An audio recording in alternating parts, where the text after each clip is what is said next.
মায়ের সাথে সর্বোচ্চ অসৎ আচরণ আছে, মা বাবার সাথে খারাপ ব্যবহার আছে। এমনও তো অনেক ঘটনা শুনেছি, বাচ্চার বয়স 2 বছর যখন, তখন বাচ্চার বাবা মারা গেছে। মেয়েটার বয়স কম, কিন্তু এই সন্তানের চেহারার দিকে তাকায়া সে অন্য কোথাও বিবাহ বন্ধনে আবদ্ধ হয় নাই। সন্তানটাকে বড় কষ্ট করে লেখাপড়া শিখিয়েছে, মানুষের বাড়িতে কাজ করে করে সন্তানকে লেখাপড়া শিখায়া ঢাকা শহরে পাঠিয়ে দিয়েছে। সন্তানও একটু চতুর চালাক, অল্প দিনে অনেক টাকা পয়সার মালিক। ঢাকা শহরে 5 তলা 6 তলা 7 তলা বাড়ি আছে। অথচ তার মা, যেই মায়ের কল্যাণে আজকে তার ওই অবস্থান, ওই মা কুড়িগ্রামের একেবারে প্রত্যন্ত অঞ্চলে একটা কুড়ে ঘরের মধ্যে শুয়ে আছে। কোনোদিন খাবার জুটে মানুষ দিলে খায়, নাইলে খায় না। অসুস্থতা, ডাক্তার দেখানোর মতো তার কোনো টাকা পয়সা নাই।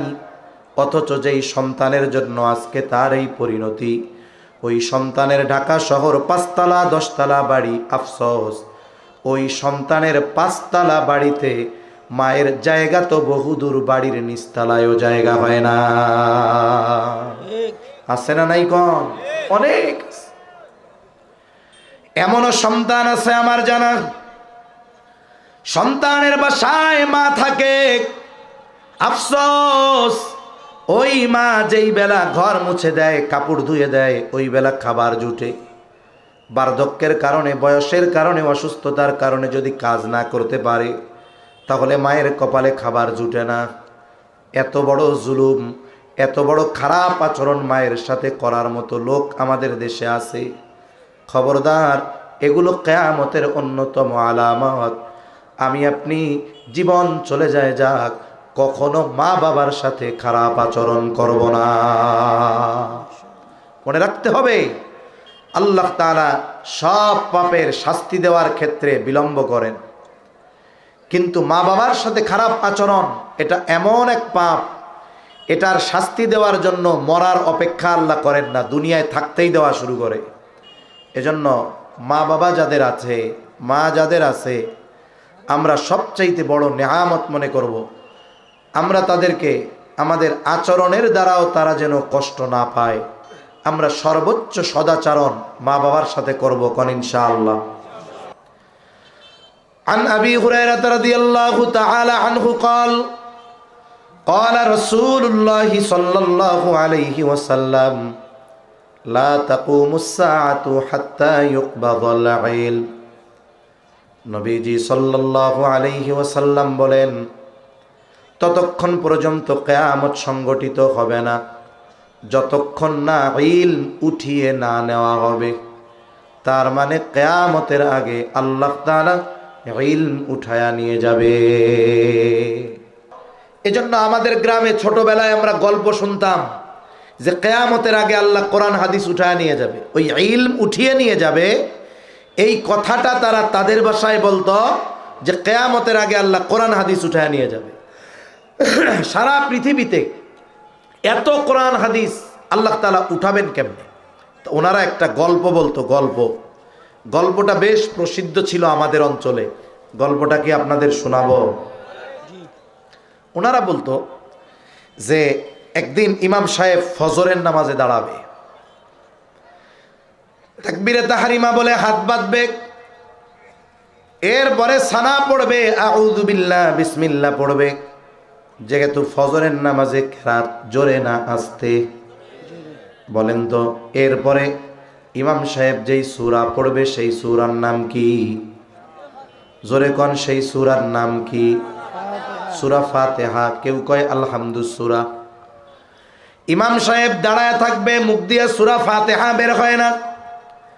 ইমাম সাহেব সূরা ফাতিহা ভুলে গেছে। স্বাভাবিকভাবে ইমাম যদি কেরাত ভুলে যায়, পেছন থেকে মুসল্লি স্মরণ করায়া দিবে, এটাই নিয়ম। বিশেষ করে রোজার মাসে আমরা যখন দেখি খতমে তারাবি, হাফেজ সাহেব এক টানে সূরা ফাতিহা শেষ করছে, এবার দাঁড়ায় আছে, কিছু কয়ও না, নড়েও না, চড়েও না। পেছন থেকে আরেক হাফেজ বুঝতে পারে নিশ্চয়ই পৃষ্ঠার শব্দ হারায় ফেলছে। এইবার উনি মৃদু আওয়াজে হাফেজ সাহেবের কানে পৌঁছায়, এরকম পৃষ্ঠার শুরুর 2-3টা শব্দ অথবা একটা লাইন যখন বলে দেয়, আবার গড় গড় করে সুন্দর মতো হাফেজ সাহেব পড়া শুরু করে, ঠিক কিনা বলেন? ইমাম সাহেব মনে করবে আমি সূরা ফাতিহা স্মরণ হচ্ছে না, আমার পেছনে তো মুসল্লি আছে, তারা আমাকে স্মরণ করায় দিবে। কিন্তু অবস্থা বেগতিক। ইমাম যেমন সূরা ফাতিহা ভুলে গেছে, সাথে সাথে মুসল্লিরাও সব সূরা ফাতিহা ভুলে গেছে। গল্প। এইবার ইমাম সাহেব দীর্ঘ সময় পেছন থেকে কোনো সিগন্যাল না পায়া নামাজ ছেড়ে দিবে। নামাজ ছেড়ে মসজিদের তাকে রাখা কোরআন ওটা খুলে সূরা ফাতিহাটা একটু দেখে নেওয়ার নিয়ত করবে। কি রে, ভুলা গেলাম কেন? এবার ইমাম সূরা ফাতিহা দেখার জন্য যেই কোরআন খুলবে, তাকায় দেখবে কোরআনের পাতায় কোনো লেখা নাই, পাতাগুলো সব সাদা হয়ে গেছে, কোরআনে কোনো লেখা নাই, সব পাতা সাদা। গ্রামের মানুষ বলতো এই রকম এক রাত্রে হঠাৎ করে আল্লাহ তাআলা গোটা পৃথিবীর কোরআন হাদিসের লেখা উঠায় নিয়ে যাবে। তারা তাদের ভাষায় বলতো গল্পে, এইভাবে আল্লাহ তাআলা দুনিয়া থেকে ইলম উঠায় নিয়ে যাবে। তবে ইলম উঠিয়ে নেওয়ার পদ্ধতি এটা নয়। রাসূল আকরাম সাল্লাল্লাহু আলাইহি ওয়াসাল্লাম ইলম উঠায় নেওয়ার পদ্ধতি জানায় দিয়েছেন। নবীজি সাল্লাল্লাহু আলাইহি ওয়াসাল্লাম বলেন, ইন্নাল্লাহা লা ইয়াকবিদুল ইলমা ইনতিজাআন ইয়ানতাজিউহু মিনান নাস। নবীজি সাল্লাল্লাহু আলাইহি ওয়াসাল্লাম বলেন, নিশ্চয়ই আল্লাহ তাআলা বান্দার অন্তর থেকে একত্রে ইলম উঠায় নিবেন না, এমনটা হবে না।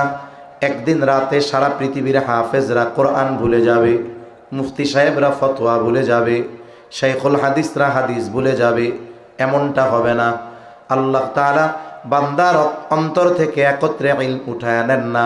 তাহলে ইলম আল্লাহ কিভাবে উঠায় নিবেন? নবীজি বলেন, ওয়ালাকিন ইয়াকবিদুল ইলমা বিকবদিল উলামা, বরং আল্লাহ তাআলা আলেমদেরকে উঠায় নেওয়ার মাধ্যমে ইলম উঠায় নিয়ে যাবে। নবীজি সাল্লাল্লাহু আলাইহি ওয়াসাল্লাম বলেন, ইউশিকু আন ইয়াতিয়া আলান নাসি জামান লা ইয়াবকা মিনাল ইসলামি ইল্লা ইসমুহু ওয়া লা ইয়াবকা মিনাল কুরআনি ইল্লা রাসমুহু মাসাজিদুহুম আমিরাতুন ওয়া হিয়া খারাবুম মিনাল হুদা। নবীজি সাল্লাল্লাহু আলাইহি ওয়াসাল্লাম বলেন, অচিরেই এমন এক জামানা আসবে, এমন এক কাল আসবে, এমন এক সময় আসবে, ইসলাম শুধু নামে থাকবে, বাস্তবে ইসলাম থাকবে না। আজকে যদি আমাদেরকে জিজ্ঞাসা করা হয় আপনার দিন কি, কি জবাব দিব? আরো জোরে বলেন, কি বলবো? যদি বলে ধর্ম কি, ইসলাম, আপনি আমি মুসলিম, কিন্তু আফসোস ব্যক্তিগত জীবন থেকে রাষ্ট্রীয় জীবন কোথাও আমাদের ইসলামের গন্ধ নাই। তাহলে ইসলাম শুধু নামে আছে, আমি বলি মুসলমান, পরিচয় দেই আমি মুসলিম।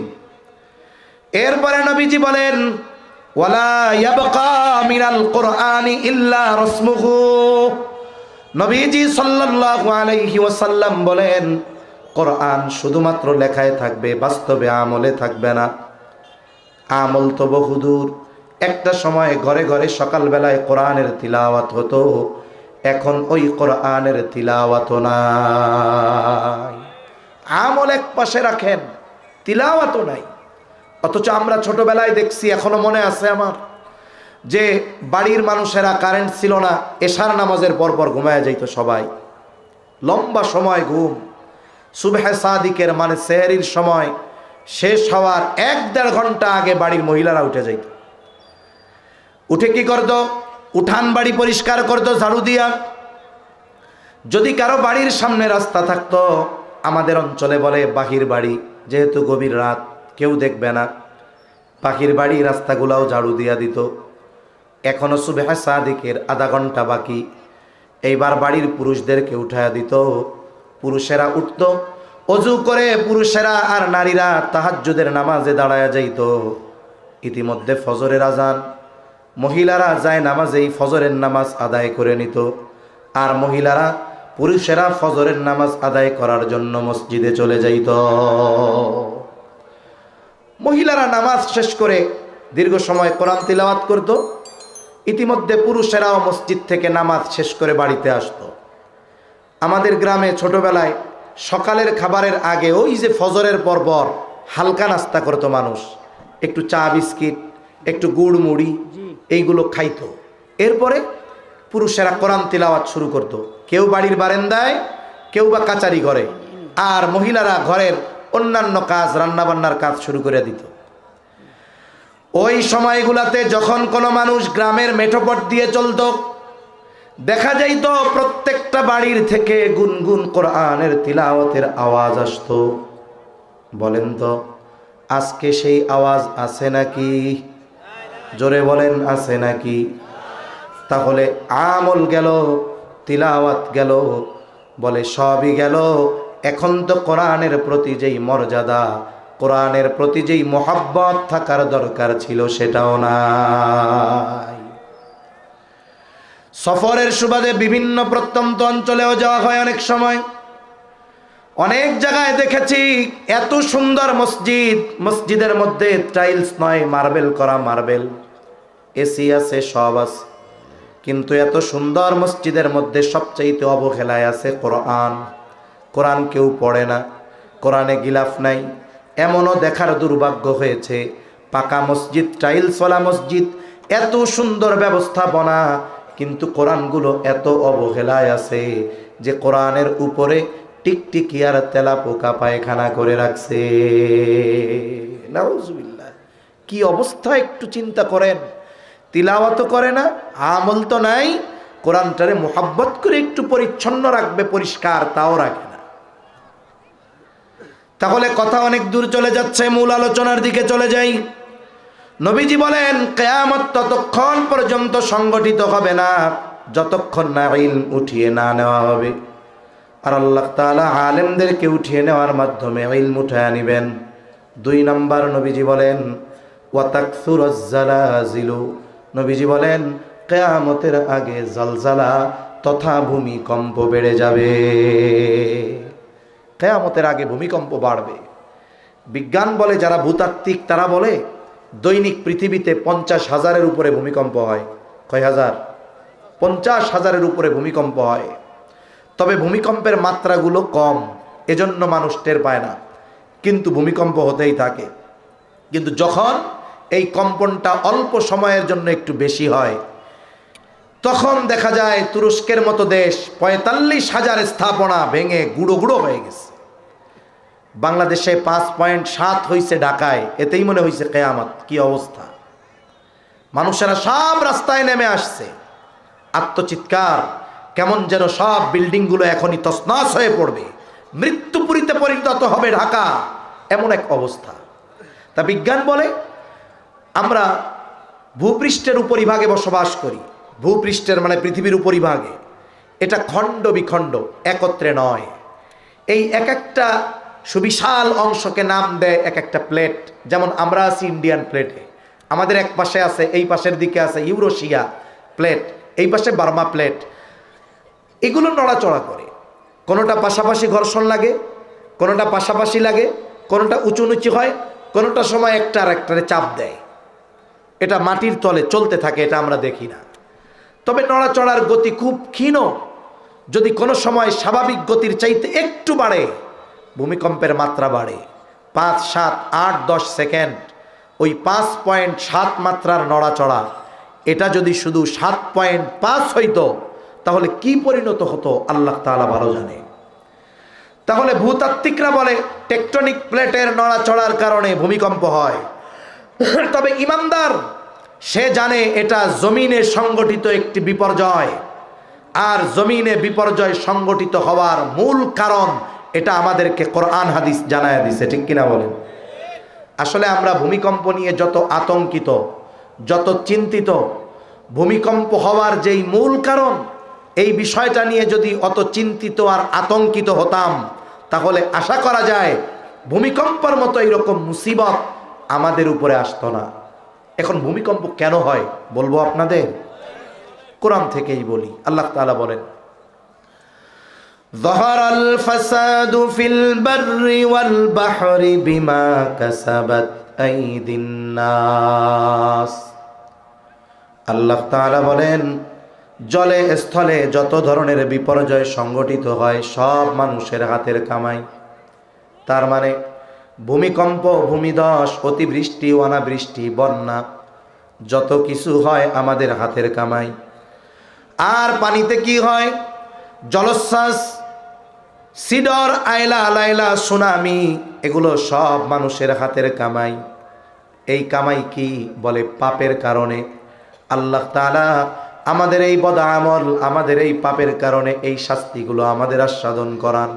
আল্লাহ তাআলা বলেন, লিউযীকাহুম বা'দাল্লাযী আমিলু লাআল্লাহুম ইয়ারজিউন।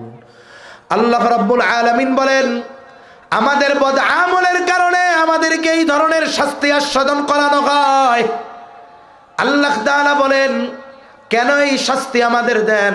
আল্লাহ তাআলা সমূলে ধ্বংস করে দিতে চান না, নিঃশেষ করে দিতে চান না। লাআল্লাহুম ইয়ারজিউন। ভূমিকম্প আল্লাহ কেন দিলেন? যাতে করে আমরা পাপের পথ থেকে ফিরে আল্লাহর পথে চলে আসি, শয়তানের পথ থেকে ফিরে যেন আল্লাহর পথে আসি। কিন্তু আফসোস, ভূমিকম্প বিল্ডিং কাঁপায়া দিল, খাট কাঁপিয়ে দিল, ফার্নিচারগুলোকে কাঁপায়া দিল, কিন্তু আমাদের পাপীদের অন্তরের মধ্যে কম্পন সৃষ্টি করতে পারল না। এখন 5.7 মাত্রার ভূমিকম্প হওয়ার মূল কারণ কি বলেন? পাপ। জোরে বলেন কি? আরো জোরে বলেন কি? কাদের পাপ? আমাদের। জোরে বলেন কাদের পাপ? আমাদের পাপ। এখন যদি হালকা শাস্তিতে পরিবর্তন না হয়, শিক্ষক বা অভিভাবক হালকা শাস্তি দিছে কিন্তু ছাত্রের পরিবর্তন নাই, তাহলে পরবর্তীতে শাস্তির মাত্রা কম না বেশি? তাহলে কি বোঝা গেল? এখন যদি আমরা পরিবর্তন না হই, সামনে আরো ধরনের বিপর্যয়, আরো বড় ধরনের বিপর্যয় আমাদের জন্য অপেক্ষা করতেছে। ঠিক কিনা বলেন? এখন ভূমিকম্প কোন ধরনের পাপের কারণে হয়? কয়েকটা পাপের কথা বলি। জমিনের মধ্যে যখন পাপাচার বেড়ে যায়, অশ্লীলতা বেড়ে যায়, জেনা ব্যভিচার বেড়ে যায়, জমিনের মধ্যে যখন গান বাদ্য বেড়ে যায়, মদ্যপান বেড়ে যায়, মা বাবার অবাধ্যতা বেড়ে যায়, এই ধরনের পাপ যখন সংগঠিত হতে থাকে, নবীজি বলেন, তোমরা ভূমিকম্প, ভূমিধস, পাথর বৃষ্টি, আগুনের বৃষ্টির মতো শাস্তির জন্য অপেক্ষা করো। একটা সময় এই অবাধ্যতার কারণে শাস্তিগুলো একের পর এক আসতে থাকবে। নবীজি বলেন, কেমন? পুঁথির মালা যখন ছিঁড়ে যায়, ওই পুঁথিগুলো যেমন একটার পর একটা টপ টপ করে জমিনে পড়তে থাকে, আমরা যদি পাপ থেকে না ফিরি, একের পর এক নতুন ধরনের শাস্তি আসতে থাকবে। আর ওই শাস্তি, ওই দুর্যোগ বাংলাদেশ কেন, গোটা পৃথিবীর দুর্যোগ মোকাবেলা কমিটি ঠেকাতে পারবে না। সেজন্য কিয়ামতের আগে ভূমিকম্প হবে, এটা বাড়বে। তবে সাবধান, বাড়ার অন্যতম কারণ হলো পাপ। ওই পাপ যেন আমাদের দ্বারা সংগঠিত না হয়। আল্লাহ আমাদের সকল পাপ থেকে বেঁচে থাকার তৌফিক দান করেন। 3 নাম্বার, নবীজি সাল্লাল্লাহু আলাইহি ওয়াসাল্লাম বলেন, ওয়া তাকারাবাজ জামান, আখিরুজ জামান, কিয়ামতের আগে সময় নিকটবর্তী হয়ে যাবে, সময় সংকুচিত হয়ে যাবে। হাদিসের মধ্যে এসেছে, আখিরুজ জামানে 1 যুগ তথা 12 বছরকে মনে হবে 1 বছরের মতো, বছরকে মনে হবে মাসের মতো, মাসকে মনে হবে সপ্তাহের মতো, সপ্তাহকে মনে হবে দিনের মতো, দিনকে মনে হবে ঘন্টার মতো, ঘন্টাকে মনে হবে মিনিটের মতো, আর মিনিটকে মনে হবে সেকেন্ডের মতো। আর অবস্থা এরকম, সময় দ্রুততার সাথে চলে যাবে, এক জুমা থেকে আর এক জুমা তাড়াতাড়ি চলে আসবে। মুহাদ্দিসিনে কেরাম এর ব্যাখ্যায় বলেন যে কিয়ামতের আগে আল্লাহ তাআলা সময় থেকে বরকত উঠায় নিয়ে যাবে।